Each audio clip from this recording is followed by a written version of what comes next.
Bonjour à tous les abonnés, c'est Fred. Bonjour à Alex. Bonjour Fred. Euh, Aujourd'hui on fait une vidéo culinaire, plus exactement sur la pâtisserie. Tu peux nous en dire plus, Alex?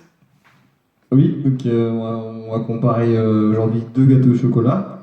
On a pris deux recettes et on va comparer les ingrédients un par un puis voilà.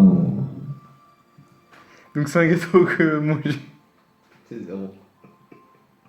C'est un gâteau que moi j'ai fait et que toi aussi t'as fait. On va comparer ces deux gâteaux. Oui, et ces deux gâteaux on les a fait. Donc, on est bien placé pour les comparer.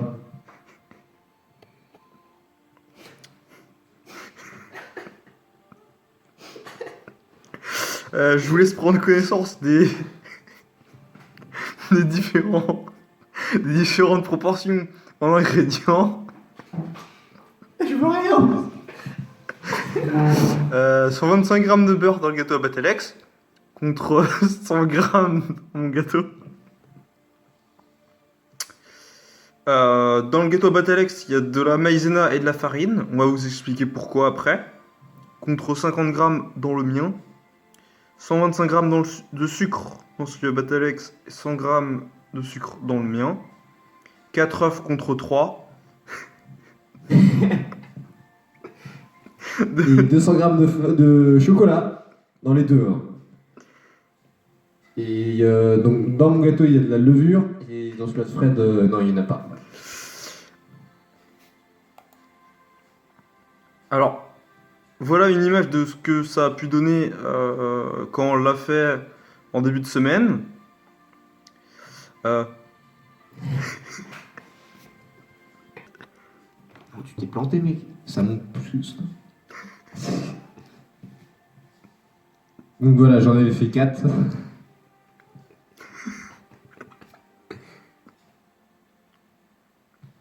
Donc c'est un gâteau qui a été coupé, hein, bien sûr.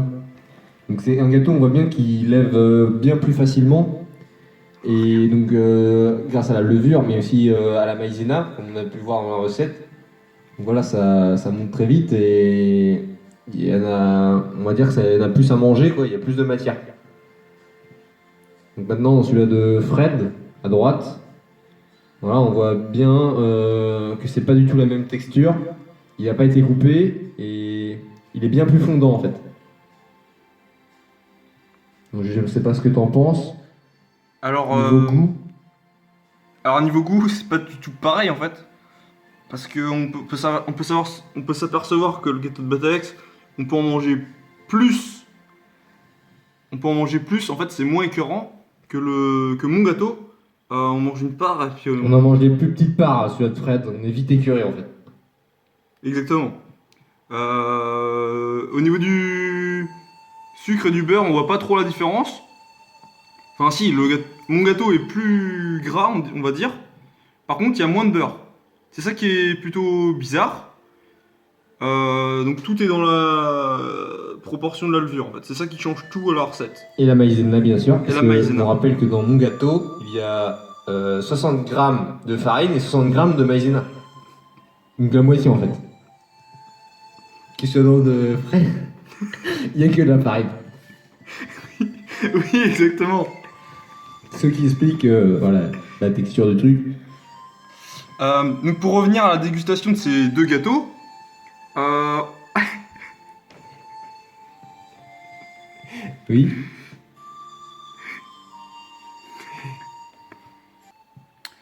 alors à propos de la crème anglaise, Donc le rôle de la crème anglaise dans les deux gâteaux. Parce qu'il faut bien comprendre comment manger les gâteaux. Est-ce qu'on peut les manger tout seul ou on peut les accompagner avec de la crème anglaise et en quelle proportion en fait?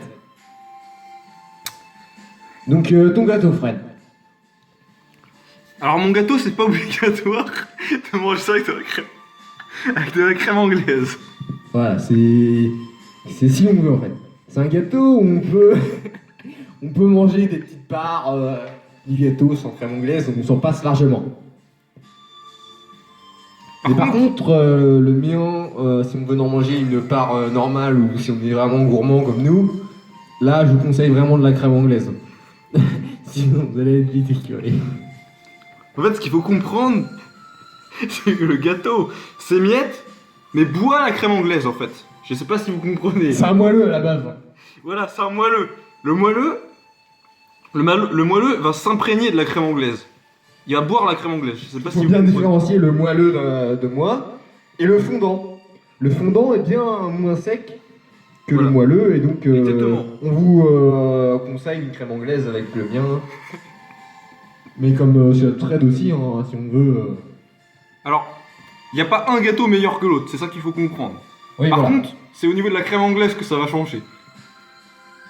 Voilà, le rôle de la crème anglaise Si on- est très important. On récapitule. Donc, mon gâteau. Alors, des petites parts sans crème anglaise, ça passe. Mais le gâteau de Batalex, on peut faire des grosses parts car c'est pas écœurant. Par contre, faut manger que de la crème anglaise. Toujours l'accompagner avec de la crème anglaise. Ça, c'est très important.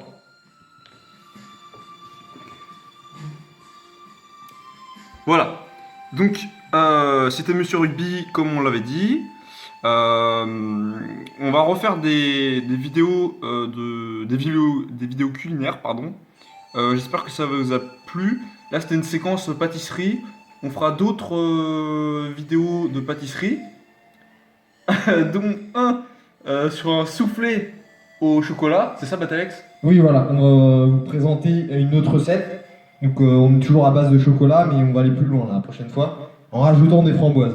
Voilà, donc vous l'avez compris, il n'y a pas besoin d'être pâtissier pour avoir compris cette vidéo. Mais les pâtissiers, vous pouvez regarder cette vidéo, bien évidemment. On vous dit à bientôt. Vous pouvez refaire ces À bientôt. recettes. Oui, à bientôt, Alex. Vous pouvez refaire ces recettes, bien évidemment. Étant donné qu'on a comparé ces recettes, vous pouvez vous forger une opinion sur ces deux gâteaux et faire celui que vous voulez. Je vous dis ciao et à bientôt les abonnés. N'hésitez pas à partager cette vidéo.